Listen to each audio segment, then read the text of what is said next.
Shalom dan selamat pagi saudaraku yang dikasihi Tuhan Yesus Kristus.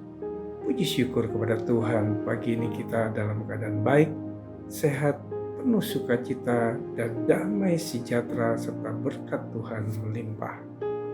Mari kita berdoa. Tuhan Yesus, kami bersyukur untuk kebaikan-Mu. Tuhan, terima kasih masih diberi nafas untuk menikmati hidup, untuk bertemu dengan orang-orang yang kami kasihi. Pagi ini kami kembali mau mendengarkan pesan-pesan firman-Mu agar hati dan pikiran kami terbuka untuk menerima kebenaran firman-Mu. Hanya di dalam nama Tuhan Yesus Kristus kami berdoa. Amin. Tema renungan kita pagi ini adalah jangan melupakan kebaikan Tuhan. Firman Tuhan diambil dari Kejadian 41 ayat 51 sampai 55. Demikian firman Tuhan. Yusuf memberi nama Manasye kepada anak sulungnya itu, sebab katanya, Allah telah membuat aku lupa sama sekali kepada kesukaranku dan kepada rumah Bapakku. Dan kepada anaknya yang kedua diberi nama Efraim, sebab katanya, Allah membuat aku mendapat anak dalam negeri kesengsaraanku.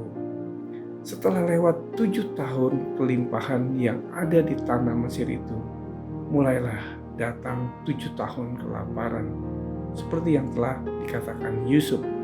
Dalam segala negeri ada kelaparan, tetapi di seluruh negeri Mesir ada roti. Ketika seluruh negeri Mesir menderita kelaparan dan rakyat berteriak meminta roti kepada Firaun, berkatalah Firaun kepada semua orang Mesir, pergilah kepada Yusuf, perbuatlah apa yang akan dikatakannya kepadamu. Bapak, Ibu, Saudaraku yang terkasih, lihatlah betapa Tuhan itu baik. Ia tidak ingin kita hidup dalam penderitaan. Kalau kita melihat kehidupan Yusuf, hidupnya penuh dengan segala penderitaan.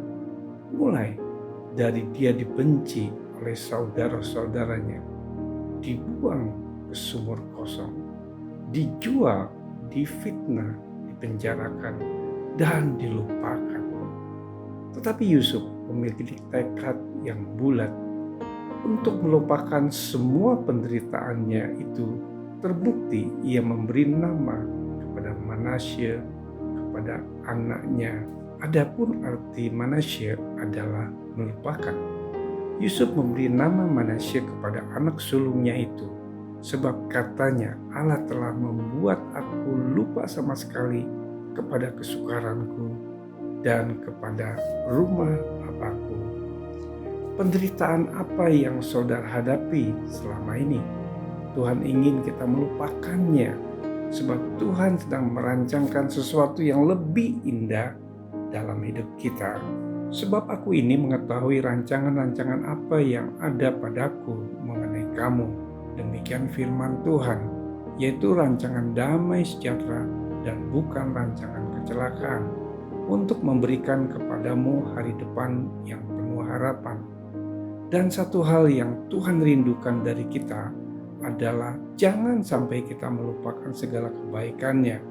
Seperti yang dikatakan pemazmur, pujilah Tuhan hai jiwaku, dan janganlah lupakan segala kebaikannya. Bapak, Ibu, Saudaraku, mengapa kita tidak boleh melupakan kebaikan Tuhan?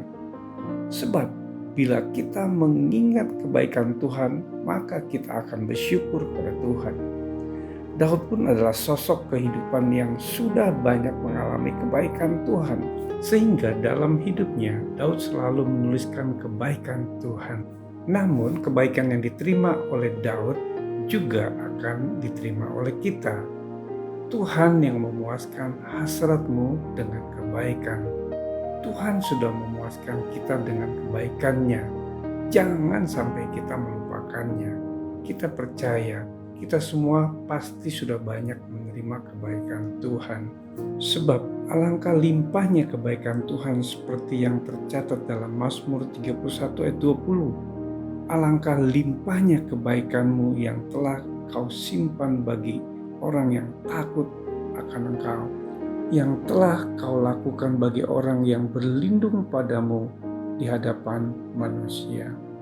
Saudaraku, tidak hanya Daud, siapapun kita pasti sudah banyak menerima kebaikan Tuhan. Dan kebaikan Tuhan yang terbesar yang sudah kita terima adalah pengorbanannya di kayu salib.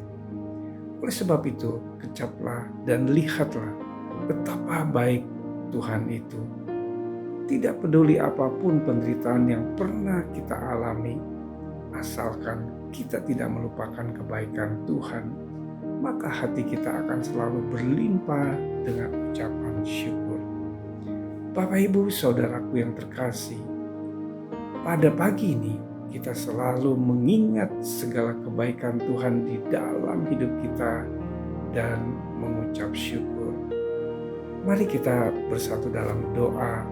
Tuhan Yesus, terima kasih untuk renungan firman-Mu pada pagi ini.